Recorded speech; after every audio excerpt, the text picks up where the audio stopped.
विरोध मेरा नहीं हुआ है। दबथुआ गांव में जो हुई वो बदतमीजी आप कहेंगे कि बदतमीजी उन लोगों ने की है। महिलाओं के साथ बदतमीजी की है। एक महिला का पैर भी टूटा है और गांव के जो लोग थे वहां पे उन लोगों के साथ भी उनके एक दो के लोग के सिर पे उन्होंने डंडे भी बरसाए हैं। यहाँ तक कि हमारी गाड़ी के काफिले के ऊपर भी डंडियां बरसाई है और मेरी गाड़ी की लाइट भी टूटी है, गाड़ी को भी तोड़ा गया है। तो मैं ये कहूंगी कि उस टाइम मुझे, अब तक तो मैं सिर्फ वीडियो के माध्यम से या लोगों के माध्यम से सुनते हुए आ रही थी, लेकिन आज उन्होंने वास्तव में उन शब्दों को चरितार्थ कर दिया। जो अजीत सिंह चौधरी जी ने जो दो बातें कही थी वो मुझे याद आई गई उस दृश्य के दौरान। उन्होंने कहा था कि जिस गाड़ी के ऊपर सपा का झंडा, समझो उस गाड़ी में बैठा गुंडा। आज उन्होंने उस कहावत को चरितार्थ कर दिया और वास्तव में उन्होंने बता दिया कि उनकी जो लाइनें कही हुई थी ये कहीं ना कहीं उनके अनुभव और उनकी झेली हुई ये चीजें थी और उन्होंने आज दिखा दिया है। जो जिस तरह का उन्होंने गुंडागर्दी का माहौल बनाया है, राह चलते हुए काफिले के ऊपर गाड़ियां के ऊपर डंडे बरसाए हैं, महिलाओं के साथ बदतमीजी की है, गांव वालों के सिर फोड़े हैं, तो मैं कह नहीं सकती कि ये गुंडागर्दी। अगर यहाँ जो जितने भी लोग सुन रहे हैं, मैं उनको कहूंगी कि अपनी बहन बेटियों की सुरक्षा के लिए एक एक वोट भारतीय जनता पार्टी को देना आप बहुत जरूरी हो गया है।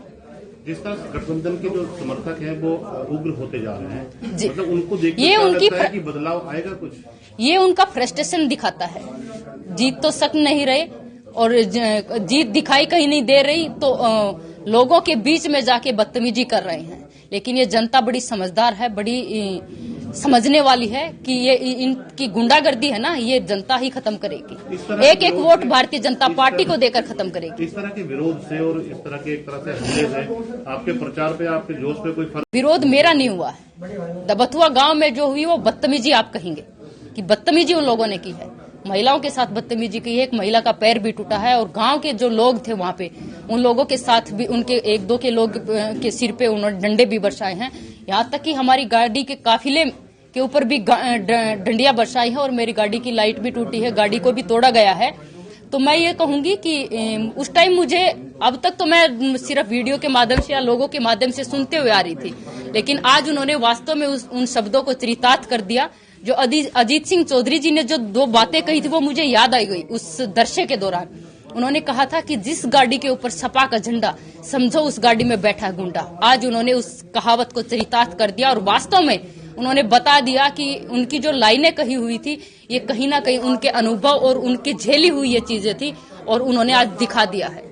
जो जिस तरह का उन्होंने गुंडागर्दी का माहौल बनाया है, राह चलते हुए काफिले के ऊपर गाड़ियां के ऊपर डंडे बरसाए हैं, महिलाओं के साथ बदतमीजी की है, गांव वालों के सिर फोड़े हैं, तो मैं कह नहीं सकती कि ये गुंडागर्दी। अगर यहाँ जो जितने भी लोग सुन रहे हैं, मैं उनको कहूंगी कि अपनी बहन बेटियों की सुरक्षा के लिए एक एक वोट भारतीय जनता पार्टी को देना आप बहुत जरूरी हो गया है। जिस तरह गठबंधन के जो समर्थक हैं वो उग्र होते जा रहे हैं, मतलब उनको देख ये उनकी कि बदलाव आएगा कुछ, ये उनका फ्रस्ट्रेशन दिखाता है।